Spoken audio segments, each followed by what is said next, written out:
الصالحات وتواصوا بالحق وتواصوا بالصبر. درود پڑھے محمد.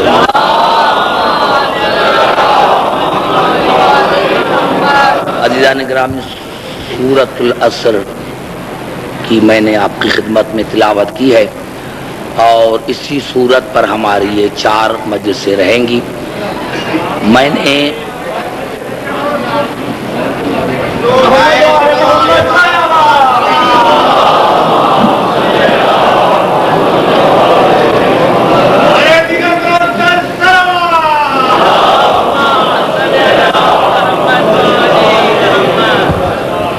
عزیزان گرامی، میں نے ابھی آواز آ رہی ہے؟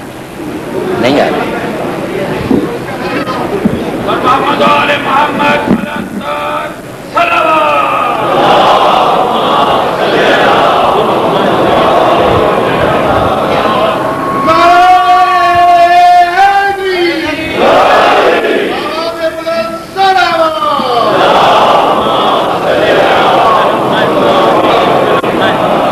پھر درود پڑھے محمد را آل محمد پر.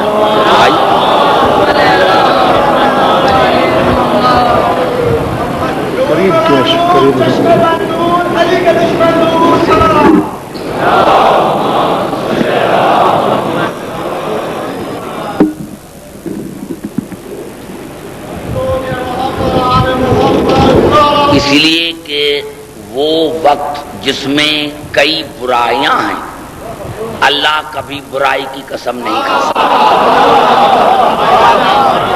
دوسری بات یہ ہے کہ عصر کی معنی نماز عصر، تو سوال یہ پیدا ہوتا ہے کہ اگر یہ وہی ہے نماز عصر جو ہم پڑھتے ہیں، تو اور جو نمازیں ہیں کیا وہ قابل تعریف نہیں ہیں یا قابل فضیلت نہیں ہیں؟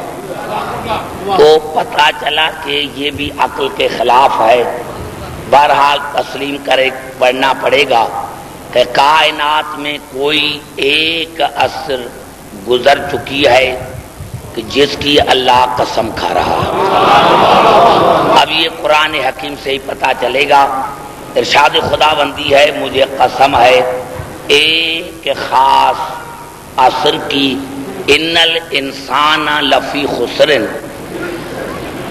اب یہاں الف لام جو ہے استغراق کا ہے، جس کی معنی ہے کہ تمام کے تمام انسان، ایک انسان نہیں، تمام کے تمام انسان گھاٹے میں ہیں، تمام کے تمام انسان نقصان میں ہیں.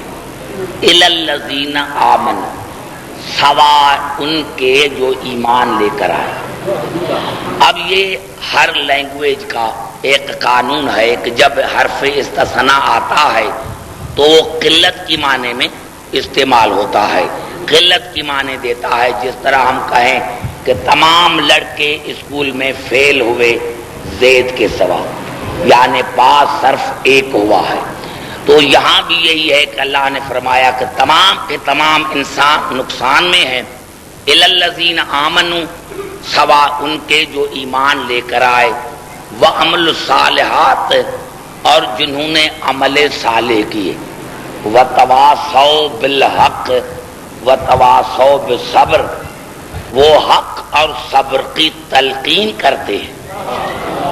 پتہ چلا کہ صبر اور حق کے اس منزل پر فائز ہیں کہ جو وہ وصیت بھی کرتے ہیں، تلقین بھی کرتے ہیں. عزیزان گرامی، آئیے آج تقریر میں یہاں سے شروع کرنا چاہتا ہوں. میں نے عرض کیا کہ اب یہ یہاں 4 تقریریں ہیں اور 4 تقریریں جو ہیں وہ اکبر شاہ کا امام بارگاہ ہے. تو موچی دروازہ میں نے اپنا عنوان رکھا ہے اپنے سننے والوں کے لیے، وہاں تو رکھا ہے میں نے عنوان نعمت اور شکر، اور یہاں میں جو موضوع رکھ رہا ہوں وہ رکھ رہا ہوں ایمان اور کفر. ایمان اور کفر میں یہاں موضوع رکھ رہا ہوں. انشاءاللہ میں آپ کو ان 4 تقریروں میں کوشش کروں گا کہ بڑے میں بڑا، زیادہ میں زیادہ مواد دوں. میں نے کیا، اللہ نے فرمایا کہ مجھے قسم ہے العصر کی کہ تمام کے تمام انسان گھاٹے میں ہیں، تمام کے تمام انسان نقصان میں ہیں، سوا ان کے جنہوں نے جو ایمان لے کر آئے اور جنہوں نے عمل صالح کیا۔ اب یہاں دو چیزوں کا ذکر ہے، ایک ایمان، ایک عمل صالح۔ عمل صالح کا تعلق اعضاء سے ہے، یہ جو ہماری اعضاء ہے ظاہری طرح ان سے ہے، اور ایمان کا تعلق دل سے ہے، یعنی ایک ظاہر ہے ایک غائب ہے، ایک ظاہر ہے ایک غائب ہے۔ ایمان کا تعلق جو ہے وہ دل سے ہے، عمل صالح کا تعلق جو ہے وہ اعضاء سے ہے۔ اور جس طرح اللہ نے سورۃ کاف کی بالکل جو آخری آیتیں ہیں اس میں ارشاد ہو رہا ہے قل هل ننبئکم بالاخسرین اعمالا، میرے حبیب کیا آپ ان کو کہہ دیں کہ میں تمہیں بتاؤں کہ آپ اعمال کی وجہ سے گھاٹے میں ہیں، اعمال کی وجہ سے خسارے میں ہیں، اعمال کی وجہ سے نقصان میں ہیں۔ اگر آیت یہاں تک ختم ہو جاتی تو ہم کہتے کہ بھائی انہوں نے عمل نہیں کیا اسی لیے یہ اعمال کی کمی کی وجہ سے گھاٹے میں ہے، لیکن اللہ نے فرمایا نہیں، یہ کثرت عمل کی وجہ سے گھاٹے میں ہے۔ یعنی یہ عجیب آیت ہے، آپ جا کر کو دیکھیں کہ اللہ نے یہ نہیں کہا کہ یہ اعمال کی کمی کی وجہ سے گھاٹے میں ہے، اللہ نے فرمایا نہیں، اعمال کثرت کی وجہ سے گھاٹے میں ہے۔ کیوں؟ قل هل ننبئکم بالاخسرین اعمالا الذین ضل سعیہم فی الحیاۃ الدنیا وہم یحسبون انہم یحسنون صنعا۔ اللہ نے فرمایا انہوں نے عمل کرنے میں کوئی کوتاہی نہیں کی اور یہ سمجھ کر عمل کرتے رہے کہ ہم عمل صحیح کر رہے ہیں۔ عمل کرنے میں کوئی کوتاہی نہیں کی اور یہ سمجھ کر عمل کرتے رہے کہ ہم نے کوئی عمل غلط نہیں کیا، ہم صحیح عمل کر رہے ہیں۔ اب اللہ نے فرمایا کیوں؟ اولئک الذین کفروا بآیات ربہم اللقاء، انہوں نے اللہ کی آیتوں کا انکار کیا، اللہ کی ملاقاتوں کا انکار کیا۔ یہاں تک بھی آیت ہو جاتی تو سمجھ میں نہ آتی۔ اللہ نے فرمایا فَحَبِطَتْ أَعْمَالُهُمْ، میں نے ان کے تمام اعمال کو رائگان بنا دیا۔ پتا چلا اعمال کیے تھے تب تو رائگان کیے نا، یعنی یہاں خسارہ کیوں ہے، نقصان کیوں ہے؟ کثرت عمل کی وجہ سے، کثرت عمل کی وجہ سے خسارہ ہے۔ اور غلطی کیا کی کہ انہوں نے اللہ کے آیتوں کا انکار کیا۔ سوال پیدا یہ ہوتا ہے کہ اگر آیتوں کی معنی یہی قرآن حکیم کی آیتیں ہیں تو اگر آیتوں کا انکار کرتے تو پھر عمل کیسے کرتے؟ اگر آیتوں کا انکار یہی جو قرآن حکیم کی آیتیں ہیں، اگر ان کا انکار قبلہ کرتے تو پھر وہ عمل کیسے کرتے؟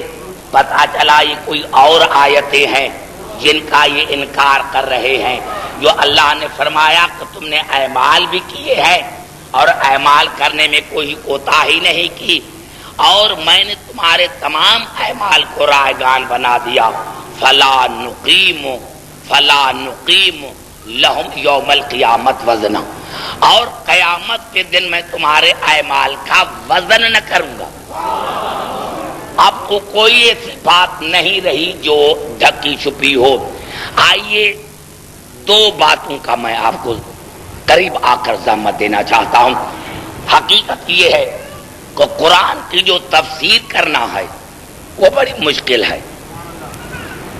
سب سے بات کیوں تمام مسلمان بھائی کہتے ہیں کیا بھائی ہمارے یہاں عربی دان نہیں ہیں؟ کیا ہم عربی پڑھے ہوئے نہیں ہیں؟ ہم عربی نہیں جانتے؟ صرف سیائی جو ہے وہ عربی جانتے ہیں؟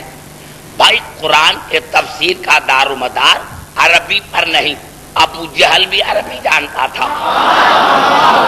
ابو لہب بھی عربی جانتا تھا، یہ سارے جو دشمنان رسول تھے یہ عربی جانتے تھے۔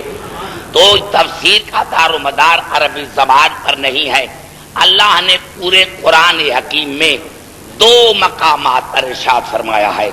ایک مرتبہ صورت عربی نہیں جانتے، صرف سیائی جو ہے وہ عربی جانتے ہیں۔ بھائی قرآن کے تفسیر کا دار و مدار عربی پر نہیں۔ ابو جہل بھی عربی جانتا تھا، ابو لہب بھی عربی جانتا تھا، یہ سارے جو دشمنان رسول تھے یہ عربی جانتے تھے۔ تو تفسیر کا دار و مدار عربی زبان پر نہیں ہے۔ اللہ نے پورے قرآن حکیم میں دو مقامات پر ارشاد فرمایا ہے۔ ایک مرتبہ سورت آل عمران میں کہ وما یعلم تاویلہ الا اللہ والراسخون فی العلم، قرآن کی تعویل کو، اصلی مقصد کو میں اللہ جانتا ہوں یا وہ ہستیاں جانتی ہیں جو علم میں راسخ ہیں۔ اب قبلہ یہ بھی مجھے پتا نہیں ہے، ابھی میں کیوں کہوں کہ یہ علم میں راسخ کون ہے، لیکن اندازہ لگایا ہم نے عقل کے ذریعے۔ پھر عقل کی بات آئی تو مجھے دو آیتیں پڑھنے دو۔ کیوں؟ اصل میں یہ جو ہم کہتے ہیں بھائی یہ ہم نے یہ سنا ہم نے باپ دادا سے، تو یہ سورت زخرف کے الفاظ ہیں۔ سورت زخرف میں یہ مشرکین کے الفاظ ہیں، انا وجدنا آبانا علی امت و انا علی آثارہم مہتدون۔ ایک آیت میں مہتدون ہے، ایک میں مقتدون ہے۔ یعنی بھائی ہمیں آپ غلط کیوں کہتے ہیں؟ ہم تو اپنے جس طرح ہمارے ابا دادا کرتے آئے تھے ہم اس طرح چلتے آئے ہیں۔ ہمارے ابا نے بھی ایسے کیا تھا، دادا نے بھی ایسے کیا تھا، پر دادا نے بھی ایسے کیا تھا، ہم تو ان کے نقش قدم پر چل رہے ہیں۔ تو اللہ نے ان کو پھر جواب دیا، اولو کان آباہم لا یعقلون شیئا ولا یہتدون، تمہارے باپ دادا کو عقل نہیں تھی، تمہارے باپ دادا کو تو عقل نہیں تھی، اگر وہ عقل سے کام لیتے تو ہدایت پا جاتے۔ تو پتہ چلا مذہب کی بنیاد جو ہے وہ عقل پر ہے، مذہب کی جو بنیاد ہے وہ عقل پر ہے۔ اب یہاں میں عرض کر رہا ہوں کہ اللہ نے فرمایا کہ وما یعلم تاویلہ الا اللہ والراسخون فی العلم، اس قرآن کی تعویل کو، حقیقت کو میں اللہ جانتا ہوں یا وہ ہستیاں جانتی ہیں جو علم میں راسخ ہیں۔ اب اللہ تو کسی کے پاس نہ آ سکتا ہے نہ جا سکتا ہے، تو اب عقل کی تقاضا یہ ہے کہ ماننا پڑے گا کہ کچھ ہستیاں جن کو اللہ نے راسخون فی العلم کہا ہے وہ قرآن کو اس طرح جانتی ہیں جس طرح اللہ جانتا ہے، یہ ماننا پڑے گا، ماننا پڑے گا۔ سارے پڑھے لکھے حضرات ہیں، صرف میں کوشش کرتا ہوں آپ کو سمجھانے کی تاکہ مجھے ٹائم بھی ملے اور زیادہ میں زیادہ مواد بھی دے سکوں۔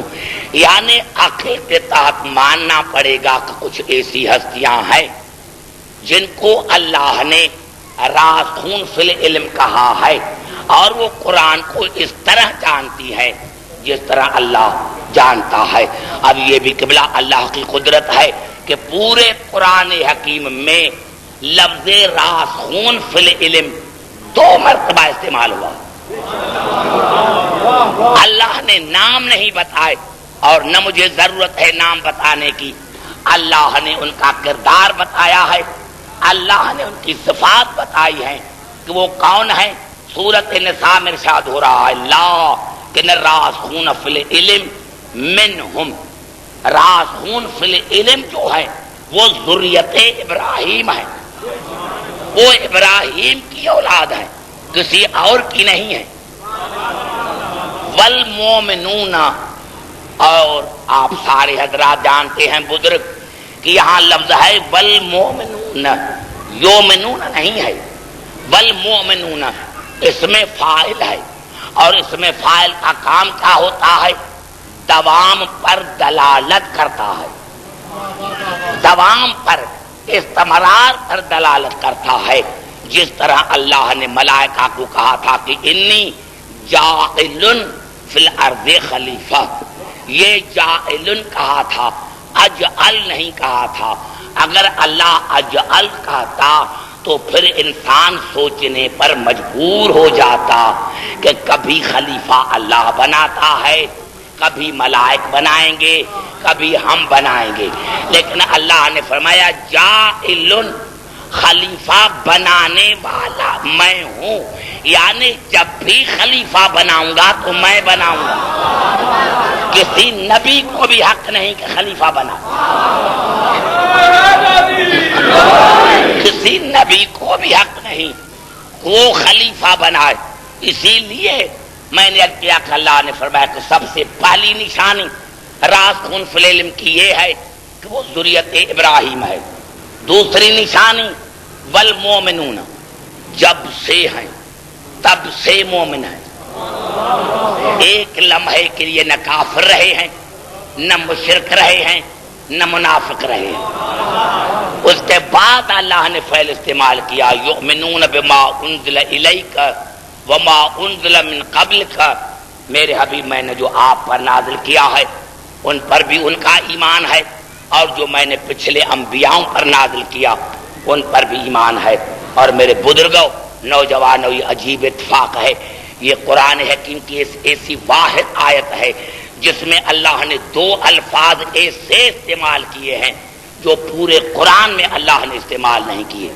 والمقیمین الصلاۃ، یقیمون الصلاۃ نہیں ہے، پھر بھی اس میں فاعل ہے۔ والمقیمین الصلاۃ، آواز صرف یہ نماز پڑھتے نہیں ہے، لیکن نماز کا وجود ان کی وجہ سے ہے۔ وہ صرف نماز پڑھتے نہیں ہیں،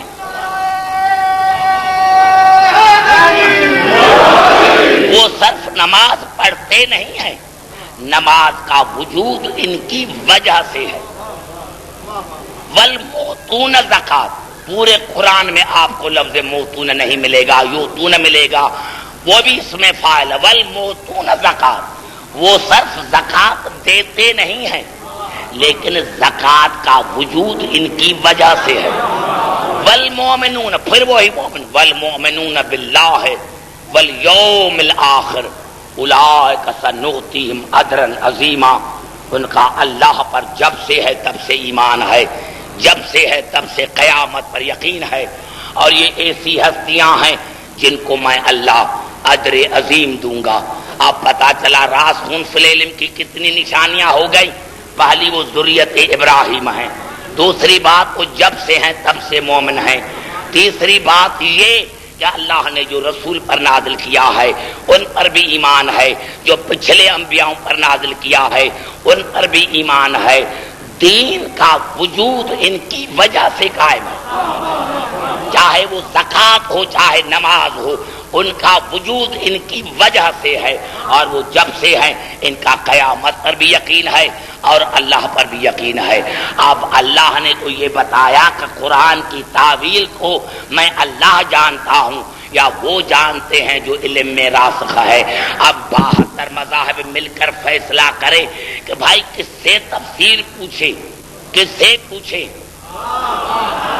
ایک جن کو تم مانتے ہو، ایک کا نام بتاؤ، ایک کا، میں تم سے 150 کا نام نہیں پوچھ رہا ہوں، ایک کا نام بتاؤ جو تم نے راوی لیے ہیں، جو تم نے راوی لیے ہیں، ایک کا نام بتاؤ جو پہلے تو ذریت ابراہیم ہو، دوسری بات ہو کہ ایک لمحے کے لیے بھی کافر نہ رہا ہو، تیسری بات ایک لمحے کے لیے مشرک نہ رہا ہو، دوسری بات یہ کہ دین اس کی وجہ سے ہو، دین کا وجود ان کی وجہ سے ہو۔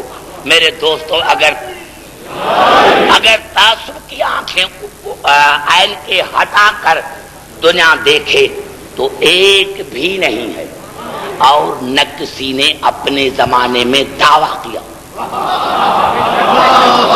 توجہ چاہ رہا ہوں، اور نہ کسی نے اپنے زمانے میں، نہ کسی نے اپنے زمانے میں دعویٰ کیا ہے کہ قرآن کی حقیقت کو میں جانتا ہوں، کسی نے نہیں دعویٰ کیا۔ اگر دعویٰ کرتے تو پھر ہلاکت کا اقرار نہ کرتے، اگر دعویٰ کرتے تو پھر ہلاکت کا اقرار نہ کرتے. یہ ہلاکت کا اقرار بتا رہا ہے کہ ان کو قرآن کی تعویل نہیں آتی تھی. یہ بتا رہا ہے کہ ان کو قرآن کی تعویل نہیں آتی تھی. اور اسی طرح میرے مولا علی نے نہج البلاغہ میں ارشاد فرمایا این الذین زعموا انہم راسخون فی العلم دوننا بغیا وکذبا علینا. کہاں ہے وہ جھوٹے, کہاں ہے وہ جھوٹے ہمارے سوا جو دعویٰ کرتے ہیں ہم راسخون فی العلم ہیں؟ کہاں ہے وہ جھوٹے؟ اور دونوں خطبے امام حسن علیہ السلام کے.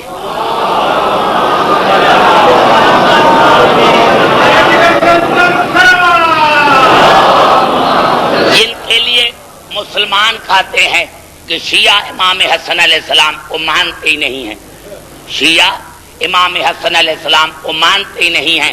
اور وہ دلیل کیا دیتے ہیں؟ ارے بھائی اگر شیعہ امام حسن کو مانتے تو اس کی اولاد کو امام مانتے, اس کی اولاد میں امامت ہی نہیں ہے. ابھی دیکھا بے وقوفی, یہیں سے بے وقوفی دیکھو, یہیں سے بے وقوفی. اگر وہی الفاظ میں کہہ دوں تو کہ رسول کی اولاد میں امامت کیوں نہیں گئی؟ توجہ چاہ رہا. اب یہ بزرگوں کے لیے بھی میں جملات کروں گا. میں نے کہا اگر وہی جملہ میں کہہ دوں کہ بھائی رسول کی اولاد میں کوئی امامت نہیں ہے, کہیں گے کیسے بھائی, یہ جناب سیدہ رسول کی بیٹی نہیں ہے. جب اپنے مقصد کی بات آ گئی تو بیٹی پر آ گئے نا.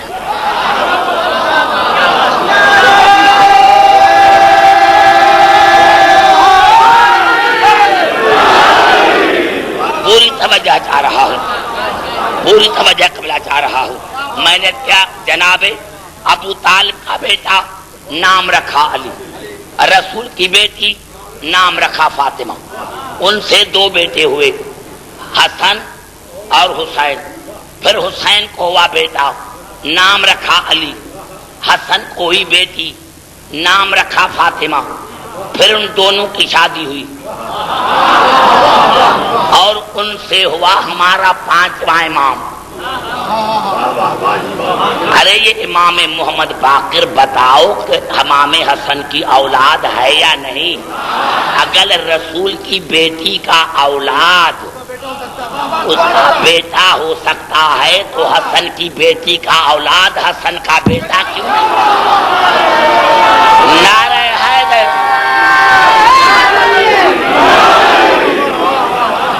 گھبرا تو نہیں گئے؟ آ گئی بات سمجھ میں؟ میں نے کیا میرے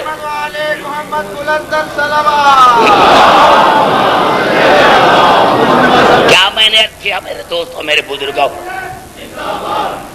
اسی لیے امام حسن علیہ السلام نے ارشاد فرمایا جہاں جہاں آواز آ رہی ہے من عرفنی فقد عرفنی ومن لم یعرفنی فانا الحسن ابن محمد. جو مجھے جانتا ہے وہ تو جانتا ہے, اور جو نہیں جانتا اس کو جاننا چاہیے کہ میں محمد کا بیٹا حسن ہوں. بڑا جملہ ہے, پوری توجہ چاہ رہا ہوں, کیونکہ یہ جو 4 دن جو میرے اوپر برڈن تھا بڑا وہ دور ہو گیا ہے. اس لیے میں چاہ رہا ہوں کہ یہ جو 2 میرے پروگرام چل رہے ہیں ان میں میں آپ کو زیادہ میں زیادہ مواد دوں. جو مجھے جانتا ہے وہ تو جانتا ہے, اور جو نہیں جانتا اس کو جاننا چاہیے کہ میں محمد کا بیٹا حسن ہوں, میں محمد کا بیٹا حسن ہوں. عجیب جملہ ہے, عجیب جملہ ہے. کربلا میں امام حسین کا خطبہ وہ وہی کہتا ہے کہ جو جاننا چاہیے اس کو جاننا چاہیے کہ میں علی کا بیٹا ہوں. پوری توجہ چاہ رہا ہوں, پوری توجہ. یعنی 2 ہی بھائی ہیں, دونوں جوانان جنت کے سردار ہیں. ایک خطبہ دے رہا ہے کہ جو جاننا چاہتا ہے اس کو جاننا چاہیے کہ میں محمد کا بیٹا حسن ہوں. دوسرا کہتا ہے کہ میں علی کا بیٹا ہوں. کیا مانے؟ ہاں میرے دوستو, حسین نے کربلا میں اسی لیے کہا تھا کہ میں علی کا بیٹا ہوں، کیونکہ وہاں سوال تھا بیعت کا۔ توجہ چاہ رہا اب یہ میں جملہ آپ کو خبرت کر رہا ہوں، وہاں سوال تھا بیعت کا، تو کہہ دیا جو جاننا چاہتا ہے وہ جاننا چاہے کہ میں بیعت نہیں کروں گا، کیونکہ آخر کار میں علی کا بیٹا ہوں۔ نعرہ حیدری، توجہ ہے۔ اور یہاں سوال تھا صلح کا، یہاں سوال تھا صلح کا، تو امام حسن نے فرمایا جو جاننا چاہتا ہے وہ جاننا چاہیے کہ میں محمد کا بیٹا حسن ہوں، محمد کا بیٹا، اگر یہ میرا صلح غلط ہے تو پھر میرے بابا محمد کے لیے کیا خیال ہے؟ اگر اس کا صلح صحیح ہے تو میرا صلح صحیح ہے۔ اور مجھے اللہ کی عزت کی قسم ہے میرے نوجوانوں بزرگوں کہ پورے خطبے میں امام حسن علیہ السلام نے یہی کہا، اور اس کے بعد کہا من عرفنی فقد عرفنی ومن لم یعرفنی فانا الحسن ابن محمد ثم تلا هذه الآیہ واتبعت ملت آبائی ابراہیم واسحاق ویعقوب ما کان لنا ان نشرک باللہ من شیء ذالک من فضل اللہ علینا۔ اس کے بعد امام حسن نے سورۃ یوسف کی یہ آیت پڑھی جو جناب یوسف نے کہا تھا کہ یا اللہ میں اتباع کر رہا ہوں اپنے پردادا ابراہیم کی، اپنے دادا اسحاق کی، اور اپنے بابا یعقوب کی، اور یا اللہ آپ کا ہم پر بڑا فضل ہے، آپ کا ہمارے اوپر بڑا احسان ہے کہ ہمارے سلسلہ نسب میں کوئی مشرک نہیں۔ بڑا جملہ میں نے پھر کہا دیا۔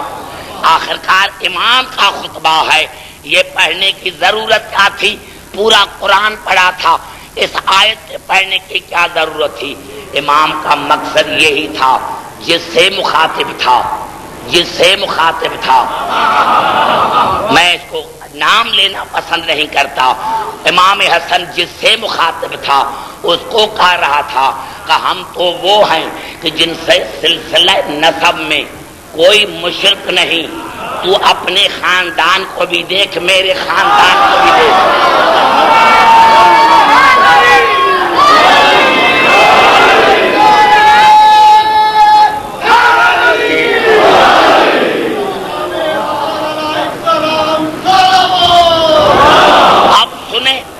اب سنیں پوری توجہ چاہتا ہوں۔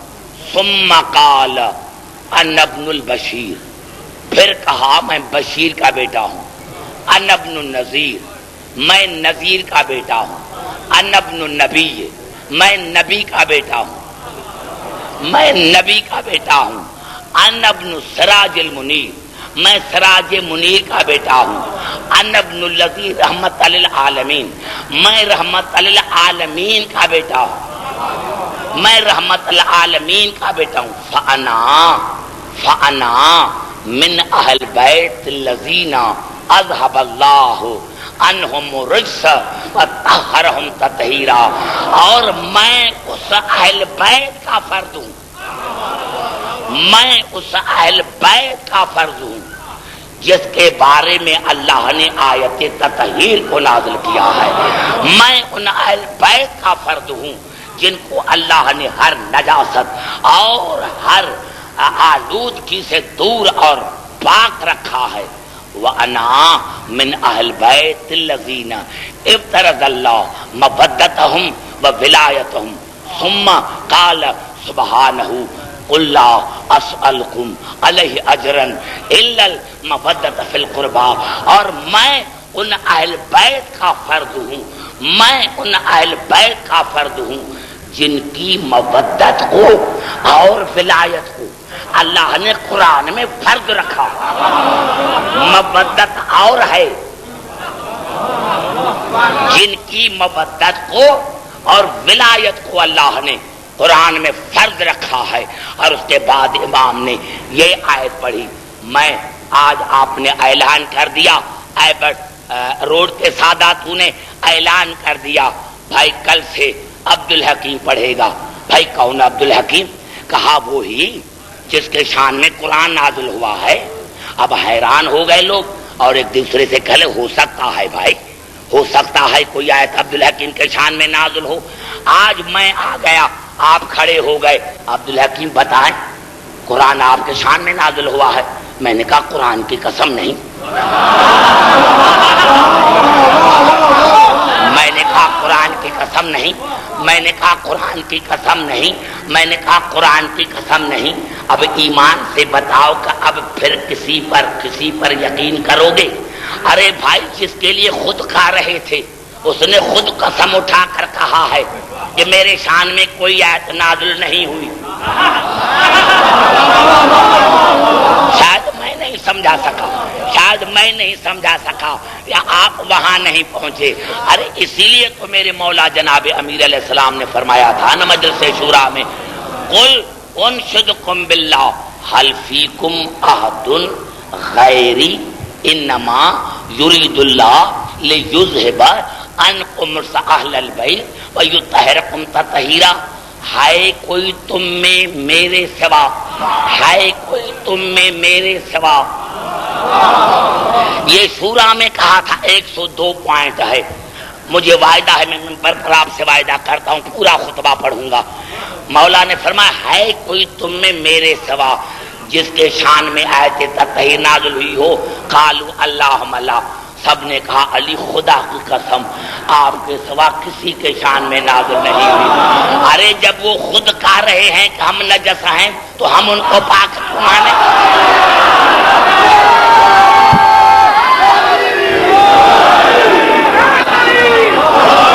جب وہ خود اقرار کر رہے ہیں۔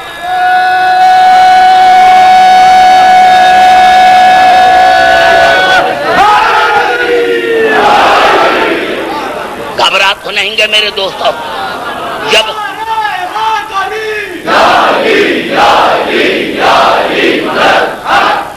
ارے جب وہ خود کھا رہے ہیں اور میرے مولا علی نے جو آخر میں جو تاریخ بغدادی ہے جو تقریباً 4 اور 500 درمیان کے ہجری میں یہ کتاب چھپی ہے، اس میں سب سے مولا نے جو آخر میں سوال کیا ہے وہ یہ کیا ہے، قال انشدکم باللہ حل فیکم احد غیری وقال له رسول اللہ یا علی اوتیت سیرا مثلی ولم اوتانا مثلی۔ ہے کوئی تم میں میرے سوا، ہے کوئی تم میں میرے سوا جس کو رسول نے کہا ہو کہ یا علی جیسا آپ کو سو سر ملا۔ بڑا جملہ ہے، بڑا جملہ ہے۔ ہے کوئی تم میں میرے سوا جس کو رسول نے کہا ہو یا علی جیسا آپ کو سو سر ملا ہے، اور کسی کو تو نہیں ملا، اور کسی کو تو نہیں ملا، مجھے بھی نہیں ملا۔ قالوا اللہم لا، سب نے کہا علی خدا کی قسم آپ کے سوا رسول کا کوئی داماد نہیں۔ میں نے بڑا جملہ کہا ہے، میں نے بڑا جملہ کہا۔ ارے یہ کس کے سامنے کہا تھا؟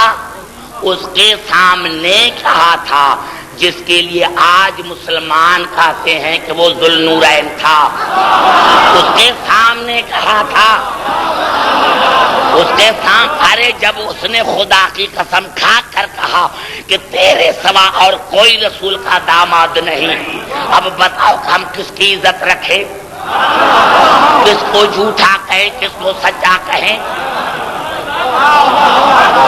میں نے آپ کے حوالے جملہ کر دیا ہے، میں نے آپ کے، اور مجھے اس منبر کی قسم ہے تمام مسلمان بھائیوں کے لیے ہے میرے دوستوں کہ میرے مولا نے جو آخر میں کہا تھا وہ یہ کہا تھا حل فیکم احد غیری اخرجت من نکاح ولم اخرج من صفاح من لدن آدم غیری۔ ہے کوئی تم میں میرے سوا ہے کوئی تم میں میرے سوا؟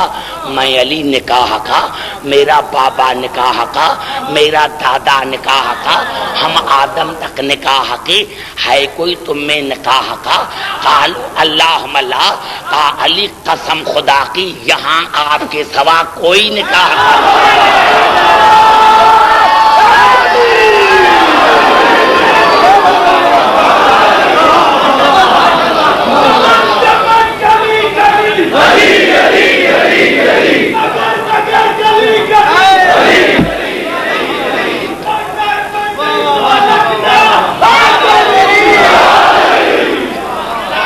کا میرے دوستوں، میں نے کیا میری تمام مسلمان بھائیوں کے لیے تقریر ہے، کسی خاص فرقے کے لیے تقریر نہیں ہے، اور نہ میں نے کسی شیعہ کتب سے حوالہ دیا ہے۔ میں نے کہا میرے دوستوں، میرے پاس وہ کتاب ہی پڑی ہوئی ہے، اگر آپ کو شوق ہو تو میں آپ کو کتاب ہی دکھاؤں جس میں میرے مولا علی نے 102 پوائنٹ اٹھائے ہیں، 102۔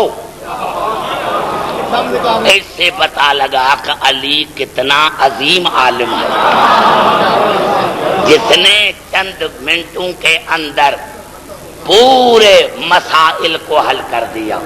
تو میں یہی عرض کر رہا تھا میرے دوستوں، میرے بزرگوں، کہ امام حسن علیہ السلام نے کہا، اور اس کے بعد امام حسن علیہ السلام کا جو خطبہ ہے، کہیں تو میں خطبہ پڑھوں؟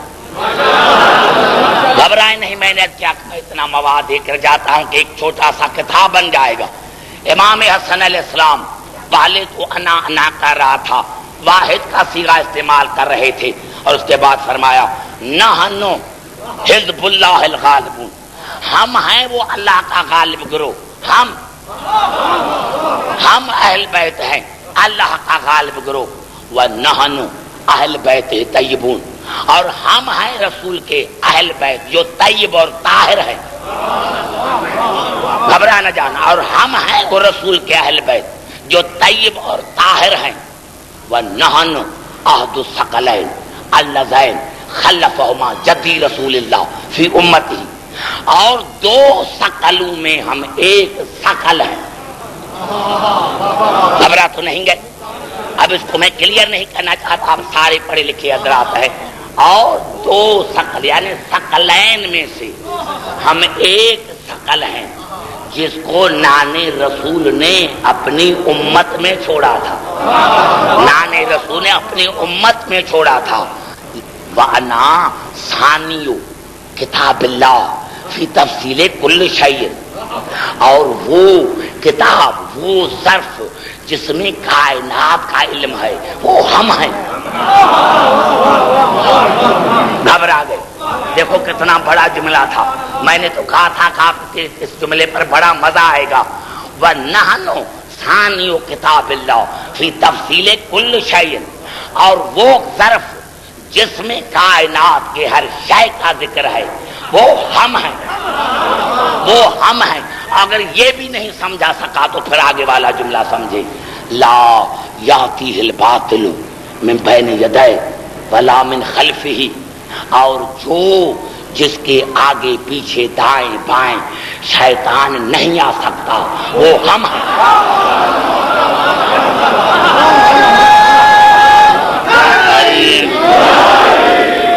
سمجھ میں آ گئی بات ہے؟ اور جس کے آگے پیچھے دائیں بائیں شیطان کا کوئی تسلط نہیں ہے، وہ ہم ہیں۔ فل مؤول علینا تفسیرہ ولا تظنینا تعویلہ بل یتیقنا حقائقہ، تفسیر کرنا ہمارا کام ہے۔ گھبرا گئے؟ تفسیر کرنا ہمارا کام ہے، تفسیر کرنا ہمارا کام ہے، کیونکہ ہم تفسیر اور تعویل میں خطا نہیں کرتے۔ بڑا جملہ ہے، ہم تفسیر اور تعویل میں خطا نہیں کرتے، بلکہ ہم تفسیر اور تعویل وہی کرتے ہیں جو اللہ کا اصلی مقصد ہوتا ہے۔ ہم تفسیر اور تعویل وہی کرتے ہیں جو اللہ کا اصل مقصد ہوتا ہے۔ فاتحون، فوراً ہماری اطاعت کرو۔ گھبرائے نہیں؟ گھبراؤ گی تو ابھی تو بڑے خطبے ہیں۔ میں نے کیا امام نے فرمایا فاتحون، فوراً ہماری اطاعت کرو۔ فإن طاعتنا مفروضتن اذ کانت بطاعت اللہ عز وجل وطاعت رسولہ مقرونتن، اور ہماری اس طرح اطاعت واجب ہے جس طرح اللہ اور رسول کی اطاعت واجب ہے۔ آپ کو پتا ہوگا، میں اس کو ریپیٹ نہیں کرنا چاہتا، میں نے کہا تھا یہاں ایک لفظ مفروضتن کہا فرض ہے، دوسری جگہ کہا مقرونتن۔ میں نے آپ کو بتایا تھا کہ مقرون کس کو کہتے ہیں؟ جب دو بھینسیں آپس میں لڑ جاتی ہیں اور ان کے سینگ پھنس جاتے ہیں، تو امام نے فرمایا جس طرح اللہ اور رسول کی اطاعت ایک دوسرے سے الگ نہیں، اسی طرح ہماری اطاعت اللہ اور رسول کی اطاعت سے الگ نہیں۔ ثم قال سبحانہ یا ایھا الذین آمنوا اطیعوا اللہ واطیعوا الرسول واولی الامر منکم ونہوا اولی الامر، اور کہا جو اللہ نے جو فرمایا ہے کہ اطاعت کرو اللہ کی، اطاعت کرو رسول کی اور صاحبان امر کی، وہ صاحبان امر ہم ہیں۔ بھائی گھبرا تو نہیں گئے؟ توجہ ہے میری گفتگو پر؟ اب یہاں میں نے کیا کہ کسی نے اپنے زمانے میں دعویٰ نہیں کیا کہ ہم قرآن کو اس طرح جانتے ہیں جس طرح اللہ جانتا ہے۔ جب ان غریبوں نے دعویٰ ہی نہیں کیا، آپ ان کے پیچھے کیوں پڑے ہیں؟ خامخواہ؟ ان غریبوں نے کبھی دعویٰ ہی نہیں کیا، اور آپ نے ان کے بارے میں اتنی فضیلتیں لکھی کہ اگر آج ان کو قبر سے اٹھایا جائے اور ان کو وہ فضیلتیں دکھائی جائیں تو وہ دیکھ کر پھر مر جائیں۔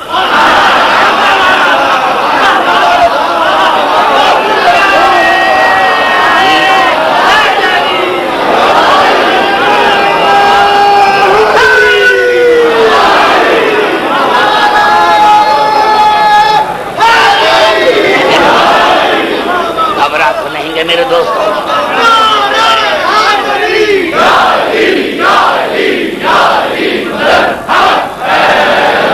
بھائی بات وہ کرو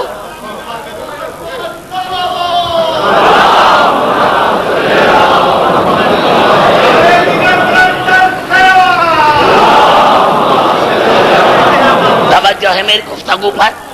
میں نے کیا میرے دوستوں، اسی لیے اللہ نے فرمایا والعصر، مجھے قسم ہے العصر کی۔ اللہ کو ضرورت کیا ہے قسم کھانے کی؟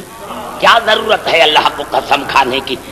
میرے دوستو، اللہ جب بھی قسم کھاتا ہے، حالانکہ یہ دنیا میں بھی قانون ہے، کبھی محبوبیت کی قسم کھا جاتی ہے، مجھے قسم ہے آپ کے بالوں کی، مجھے قسم ہے آپ کے آنکھوں کی، کبھی پیار کا جس طرح ہم اپنی اولاد کا قسم کھاتے ہیں، اللہ نے تمام قسمیں کھائی ہیں قرآن حکیم میں، اور اللہ نے دیکھو کس طرح قسم کھائی ہے، بشمس وضحاہا، مجھے قسم۔ ابھی دیکھیں جتنے میں نے کیا، مجھے بڑا مزہ آ رہا ہے کیونکہ ایک تو دن ہے اور دوسرے سارے سامعین جو ہیں پڑھے لکھے ہیں، دیکھو اندازہ لگائیں، یعنی ایک سورت شمس میں اللہ نے 18 قسمیں کھائی ہیں۔ اندازہ لگایا اللہ نے 18 قسمیں کھائی ہے۔ ضرورت کیا ہے اللہ کو قسمیں کھانے کی؟ اور کہہ رہا ہے والشمس، مجھے قسم ہے سورج کی، وضحاہا، اور مجھے قسم ہے سورج کی روشنی کی، والقمر اذا تلاہا، اور مجھے قسم ہے چاند کی جو اس کے پیچھے پیچھے آتا ہے۔ یعنی اللہ نے 2 آیتوں میں کتنی قسم کھائیں؟ 3۔ مجھے قسم ہے سورج کی وضحاہا۔ کیوں؟ نوجوانوں ایک بات بتا دوں، آپ تھوڑی سی، میں سمجھتا ہوں آپ کو لاہور میں بیٹھے ہوئے ماشاءاللہ جہاں کتنے بڑے مدارس ہیں، تھوڑی سی آپ جو ہے عربی کا صرف اور نحو سیکھ لیں، آپ کو مجالس میں بڑا مزہ آئے۔ یہ اللہ نے ہاں اسی لیے کہا ہے کیونکہ عربی میں شمس جو ہے وہ مؤنث ہے، جس طرح مدینۃ مؤنث ہے، تو جب اس کا ضمیر آئے گا تو وہ ہاں آئے گا، انا مدینۃ العلم، وعلی بابھا،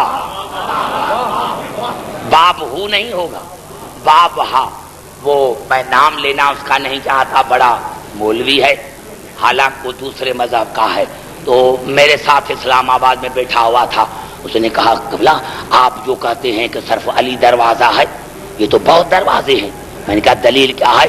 کہا جو رسول نے جو فرمایا انا مدینۃ العلم وعلی بابھا، ہاں۔ ارے میں نے کہا یہ ہاں پرشن والا نہیں، یہ عربی والا ہے، یہ ہاں پرشن والا نہیں ہے، یہ عربی والا ہاں ہے۔ وہ بیچارے سمجھتے نہیں قبلہ۔ تو اللہ نے فرمایا مجھے قسم ہے سورج کی، مجھے قسم ہے سورج کے روشنی کی، اور مجھے قسم ہے اس چاند کی جو سورج کے پیچھے پیچھے آتا ہے۔ آج بھی جا کر دیکھیں تو سیاست کے حاشیہ پر یہ لکھا ہوا ہے کہ رسول نے سے پوچھا صحابہ کرام نے، یا رسول اللہ یہ سورج کون ہے، یہ روشنی کون ہے، یہ چاند کون ہے؟ آپ نے فرمایا انا کالشمس وفاطمۃ کالضیاء وعلی کالقمر، سورج میں ہوں، روشنی فاطمہ ہے۔ بڑا جملہ قبلہ میں نے کہا دیا ہے، ساداتوں کے لیے خاص جملہ کر رہا ہوں۔ رسول نے فرمایا سورج میں ہوں، روشنی فاطمہ ہے، چاند علی ہے۔ بڑا جملہ ہے، رسول نے فرمایا سورج میں ہوں، روشنی فاطمہ ہے، چاند علی ہے۔ یا رسول اللہ یہ فاطمہ کو اللہ نے روشنی کیوں کہا؟ یہ تو ابھی پتہ چلتا ہے میرے دوستوں، موجودہ زمانے میں آدمی سویا رہتا ہے، آنکھ کھلی اور اٹھا، بھائی سورج نکل کر آیا، بھائی آپ نے تو سورج کو دیکھا ہی نہیں، کہا یہ باقی روشنی کائے کی ہے؟ پتہ چلا کہ سورج سمجھ میں آتا ہے روشنی کے ذریعے۔ اگر آپ کو رسالت سمجھنی ہے تو بطول کے دروازے پر آنا پڑے گا۔ نعرہ حیدری،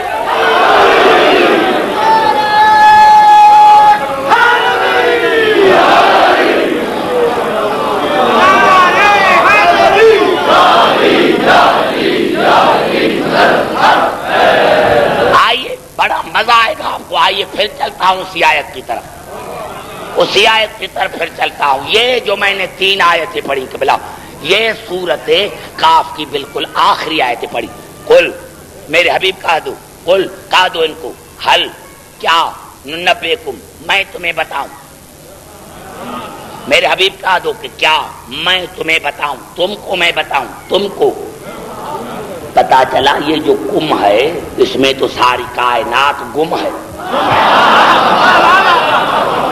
لیکن جو اس زمانے میں تھے خاص تو اس سے تھے نا کہ جو حاضر تھے، یہ کم حاضر ہے نا، کہ کیا میں تمہیں بتاؤں، حل ننبئکم بالاخسرین اعمالا، کہ تم خسارے میں ہو اعمال کی وجہ سے، الذین ضل سعیہم فی الحیات الدنیا وہم یحسبون انہم یحسنون صنعا، کہ تم نے عمل کرنے میں کوئی کوتاہی نہیں کی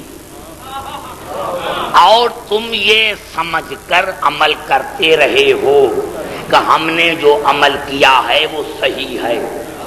اللہ نے فرمایا اولئک الذین کفروا بآیات ربہم، انہوں نے اپنے رب کی آیتوں کا انکار کیا ہے، ولقائہ، اس کے ملاقات کا، فحبطت اعمالہم، میں ان کے تمام اعمال کو رائگان بنا دیا، فلا نقیم لہم یوم القیامت وزنا، اور قیامت کے دن میں ان کے اعمال کو تولوں گا نہیں، میں ان کے اعمال کو تولوں گا نہیں، میں ان اعمال کو تولوں گا نہیں۔ اب یہ بھی مسلمانوں کا عقیدہ ہے کہ قیامت کے دن ترازو ہوگی، اللہ اعمال تولے گا۔ ابھی یہ بھی بے عقلی والی بات ہے، ارے بھائی نماز کوئی وجود ہے، روزہ کوئی وجود ہے، پہلے تو یہ بتائے گو یہ ترازو اللہ کہاں سے لائے گا، یہ ترازو ہوگی کیسے؟ پہلے تو وہ جو بے جان ہیں، نماز روزہ حج زکات، یہ تو بے جان ہیں، تو یہ جو بے جان ہیں تو یہ پھر ترازو کائے کا؟ ٹھیک ہے میں نے اس کو بھی مان لیا بھائی، آپ کے کہنے کے مطابق چلو، لیکن آپ نے کہا کہ ایک پلے میں جو ہے، پلڑے میں ثواب نیکیاں، دوسرے میں گناہ، اگر گناہ زیادہ تو جہنم، ثواب زیادہ تو جنت۔ اب یہاں تو اللہ یہ کہہ رہا ہے کہ میں ان کے اعمال تولوں گا ہی نہیں، یا اللہ کم از کم تولو تو صحیح، وزن کا تو پتہ چلے، وزن کا تو پتہ چلے۔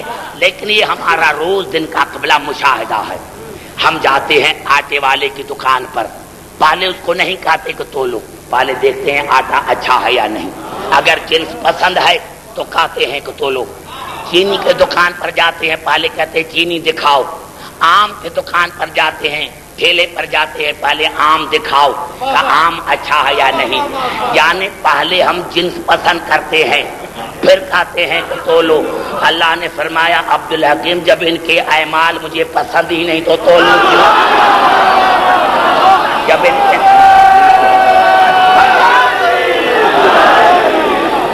ان کے اعمال مجھے پسند ہی نہیں ہے، جب ان کی نماز مجھے پسند ہی نہیں تو تولوں کیوں؟ ابھی سے ابھی مجھے پتہ لگا، ابھی سے مجھے پتہ لگا، اور بڑا معتبر راوی ہے، بڑا معتبر راوی ہے، اتنا بڑا معتبر راوی، اتنا بڑا معتبر راوی کہ اگر میں اس کا انکار کروں تو دین کی دیوار گر جائے، اتنا بڑا معتبر۔ حالانکہ وہ بیچارہ ہوا نبوت کے 6 سال میں مسلمان تھا، لیکن بڑا معتبر راوی۔ اور اس نے کہا، ہم نے اسی سے پوچھا، ہم نے رسول سے پوچھا یا رسول اللہ یہ اعمال تولے کیوں نہیں جائیں گے؟ تو رسول نے فرمایا کہ دیکھو ولایت علی الروح فی العبادت، علی کی محبت عبادت میں روح ہے۔ میں نے جملہ علی کی محبت عبادت میں، عبادت کی نہیں، عبادت میں روح ہے، یعنی جس طرح ہم چینی ڈالتے ہیں دودھ میں، کٹھے رکھنے سے فائدہ نہیں، ملاتے ہیں، عبادت میں علی کی محبت روح ہے۔ اب یہ رسول نے روح کیوں کہا؟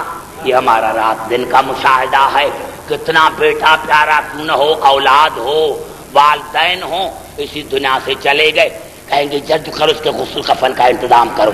ارے بھائی اتنا پیارا تھا جس سے ہم 1 گھنٹہ الگ نہیں رکھ سکتے تھے، کہا نہیں روح نکل گئی ہے، ابھی جتنا وقت زیادہ رکھو گے بدبو کرے گا۔ اللہ نے بھی فرمایا عبدالحکیم عبادت تو زیادہ ہے لیکن اس میں روح نہیں ہے، علی کی محبت نہیں ہے، یہ جنس پسند نہیں، اس میں بدبو آ رہی ہے، اس میں بدبو آ رہی ہے۔ نعرہ حیدری،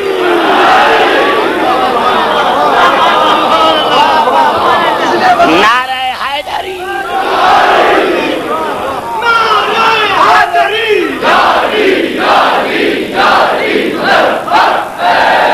اب آپ کو سمجھ میں آیا، آپ کو سمجھ میں آیا۔ اب ہمیں پتا چلا کہ ہم علی سے محبت کیوں کرتے ہیں، ہم آل محمد سے محبت اسی لیے کرتے ہیں کہ اللہ ہمارے اعمال کا وزن کرے،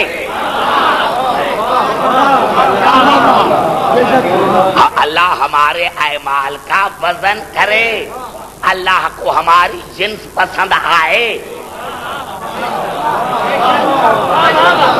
میں نے اسی لیے تو میں اپنے نوجوانوں کو، بزرگوں کو کہتا ہوں کہ یہ نماز، روزہ، حج، زکوٰۃ ہمارے لیے ہے، اور ہم علی سے محبت اسی لیے کرتے ہیں کہ اگر ہم اس سے محبت نہیں کرتے تو ہمارے اعمال کا وزن نہیں ہوگا۔ حج کرتے ہیں لیکن اس میں علی کی محبت ہے، نماز پڑھتے ہیں لیکن اس کی روح علی کی محبت ہے، ہم زکوٰۃ دیتے ہیں لیکن اس میں روح علی کی محبت ہے، اور بغیر علی کی محبت کے بغیر ہر عمل جو ہے وہ اللہ کی نظر میں بیکار ہے، اور وہ انسان خسارے میں ہے۔ اب کل سے جب آیتوں کا کل تیار ہو کر آنا، جب آیتوں کا سلسلہ شروع کروں گا تو کتنے خوش قسمت ہے. میں نے کیا میرے دوستوں کہ اے اللہ کثرت اعمال کو نہیں دیکھتا. اگر گھبرائیں نہیں, کوئی گھبرانے کی بات نہیں ہے. مجھے پسینہ آتا رہے. میں نے کہا میرے دوستوں اللہ کو کثرت عمل کی ضرورت نہیں. اللہ اس عمل کو چاہتا ہے جس میں آل محمد کی محبت ہو. ارے کیا میں آپ سے پوچھنا چاہتا ہوں, حر نے کتنی نمازیں پڑھی تھی جب حسین کے پاس آیا تھا؟ حر نے کتنی نمازیں پڑھی تھی جب حسین کے پاس آیا تھا؟ فجر کی نماز بھی وہاں پڑھی تھی, فجر کی نماز بھی وہاں پڑھی تھی. یہاں تو حر کو نماز پڑھنے کا موقع ہی نہیں ملا. کتنی پڑھی تھی نمازیں, لیکن ہاں اس کا عمل ایسا تھا کہ اللہ کو اتنا پسند آیا. میرے دوستوں میرے بزرگوں, جب اس حر نے فجر کی نماز پڑھی ہے تو اس کی بیٹی آئی اور بیٹی نے کہا بابا ان غریبوں نے آپ کا کیا قصور کیا ہے؟ بابا یہ جو غریب ہیں انہوں نے آپ کا کیا قصور کیا ہے؟ کیا قصور کیا ہے؟ کہا بیٹا کیوں؟ کہا بابا آج میں کھیلتے کھیلتے کل شام کو, یہ بات ہو رہی تھی 10ویں محرم کی فجر کی نماز میں. کہا بابا کل میں کھیلتے کھیلتے ان غریبوں کے خیمے میں پہنچ گئے. بابا ایک بی بی تھی جس کا نام زینب تھا. بابا اس نے مجھے سینے سے لگایا اور کہا آؤ میرے بھائی حر کی بیٹی. بابا اس نے مجھے بیٹی کر کے پکارا. بابا ایک نوجوان تھا جس کا نام اکبر تھا. اس نے مجھے کہا آؤ چچا حر کی بیٹی, آؤ میری بہن. اور بابا اس نے مجھے کانوں میں نئے بندے پہنائے. بابا ان غریبوں نے آپ کا کون سا قصور کیا ہے جو آپ نے ان کا پانی بند کیا ہے؟ بابا یہ تو بڑے غریب ہیں, بڑے شریف ہیں. اداداران حسین حر نے رو دیا, آنکھوں سے آنسو آئے اور کہا بیٹا سچ کہتے ہو؟ کہا بابا کیسے؟ کہا ساری رات میں نے خنجر کو تیز کیا تھا, میرے کانوں میں کسی بی بی کی آواز آتی تھی, اور میں حسین کی ماں زہرا ہوں. میں نے تمہارا کیا قصور کیا ہے جو میرے گھر کو اجاڑنے کے لیے تلا ہوا ہے؟ میرے دوستوں میرے نوجوانوں سادات ہو غیر سادات ہو, ایک جملہ مجھے کہنے دو. حر تیار ہوا, گھوڑے پر سوار ہوا آگے چل کر حر نے اپنے ہاتھوں کو رومال سے باندھا. پیچھے حر چلا, وہاں سے جناب عباس کی نظر پڑی. میرے دوستوں میرے بزرگوں ایک جملہ کہہ دوں مجھے اس ممبر کی قسم ہے, جب 4 تاریخ کو اتنا فصیح اور بلیغ تھا علی کا بیٹا جناب عباس کا, آپ نے کبھی خطبہ نہیں سنا. جناب عباس اتنا کا فصیح اور بلیغ تھا اپنے بابا علی کی طرح, لیکن جب 4 تاریخ میں حسین نے جناب عباس کو کہا کہ دریا کے کنارے سے خیمے ہٹاؤ, تو دیکھا اور کہا مولا کیوں؟ آپ کو مدینہ واپس نہیں چلنا؟ قبلہ سید 4 تاریخ سے جو چپ ہوا تو اس چپ میں سید مر گیا, حسین سے بات نہ. یہ اتنا بڑا جملہ ہے مصائب کا. نوجوانوں 4 تاریخ سے جو علی کا بیٹا خاموش ہوا تو اسی خاموشی سے دنیا سے چلا گیا. ہاں مولا جب آپ کو مدینے واپس ہی نہیں جانا ہے تو عباس کیا کرے گا؟ عزاداران حسین جناب عباس نے دیکھا, حسین نے دیکھا اور کہا عباس میرا مہمان آ رہا ہے. میرے دوستوں مہمان کا نام آیا, جناب عباس آگے بڑھا. میرے دوستوں حسین کو جس طرح ہی جناب حر نے دیکھا گھوڑے سے اترا اور ایک جملہ کہا مولا میں بڑا گنہگار ہوں, مولا میں بڑا گنہگار ہوں. اب جملہ دیکھیں کل میں قرآن سے ثابت کروں گا. مولا میں بڑا گنہگار ہوں. حسین کی آواز آئی بھائی حر میں نے تمہیں معاف کر دیا. اب اللہ بھی تمہیں معاف کرے گا. میں نے تمہیں معاف کر دیا, اب اللہ بھی تمہیں معاف کرے گا. میرے نوجوانوں سادات و غیر سادات و بھائی کا نام آیا. اکبر دوڑتا ہوا آیا, چچا حر اکبر کا سلام. جناب قاسم دوڑتا ہوا آیا, چچا حر قاسم کا سلام. میرے دوستوں جناب عباس نے آگے بڑھ کر کہا بھائی حر عباس کا سلام. میرے دوستوں میرے بزرگوں میرے دوستوں میرے بزرگوں جناب زینب نے انو محمد کو کہا دیکھو کون آیا ہے, کون آیا ہے, یہ شور کھائے کا ہے. جناب انو محمد خیمے سے باہر نکلے, جناب حر کو پہچانا, گفتگو سنی, دوڑتے ہوئے آئے. اماں کل جس نے ہمارا پانی بند کیا تھا نا, جس نے ہمارے خیمے ہٹائے تھے نا, جس نے آپ تھے اونٹ کی مہار میں ہاتھ ڈالا تھا نا, وہی حر آیا ہے, وہی حر آیا ہے. لیکن ماما نے اس کو بھائی کر کے پکارا ہے. جب ماما کا نام آیا کہ ماما نے اس کو بھائی کر کے پکارا ہے, جناب زینب کی آواز ہے اونو محمد جاؤ تم بھی اس کو ماما کر کے سلام کرو اور کہو ماما تمہیں اماں بڑا سلام کرتی ہے. عزاداران حسین مجھے سے ممبر کی قسم ہے نوجوانوں, اونو محمد دوڑتے ہوئے آئے, سلام کیا ماما اور اماں کا سلام. میرے دوستو اماں کا نام آیا, حر نے رو کر کہا میری آقا زادی اتنی غریب ہو گئی ہے کہ آج غلام پر سلام بھیجتی ہے. اور ایک جملہ کہا مولا حسین میں بڑا گستاخ ہوں, مولا مجھے بی بی زینب کے دروازے پر لے کے چل, میں اس کے زبان سے معافی کا لفظ سننا چاہتا ہوں. حسین جناب حر کو لے کر آئے, درمیان میں پردہ, باہر جناب حر, اندر حسین اور بی بی زینب. جیسے ہی جناب حر باہر آیا, اندر سے بی بی زینب نے سلام کیا بھائی حر زینب کا سلام. لیکن بھائیا حر معاف کرنا, اگر بابا کی حکومت ہوتی مدینہ ہوتا تو میں آپ کی مہمان نوازی کرتی. بھیا حر تو اس وقت آیا ہے جب خیموں میں پانی نہیں ہے, بچوں کے کھانے کے لیے کھانا نہیں ہے. بھیا حر میں آپ کی کون سی خدمت کر سکتی ہوں؟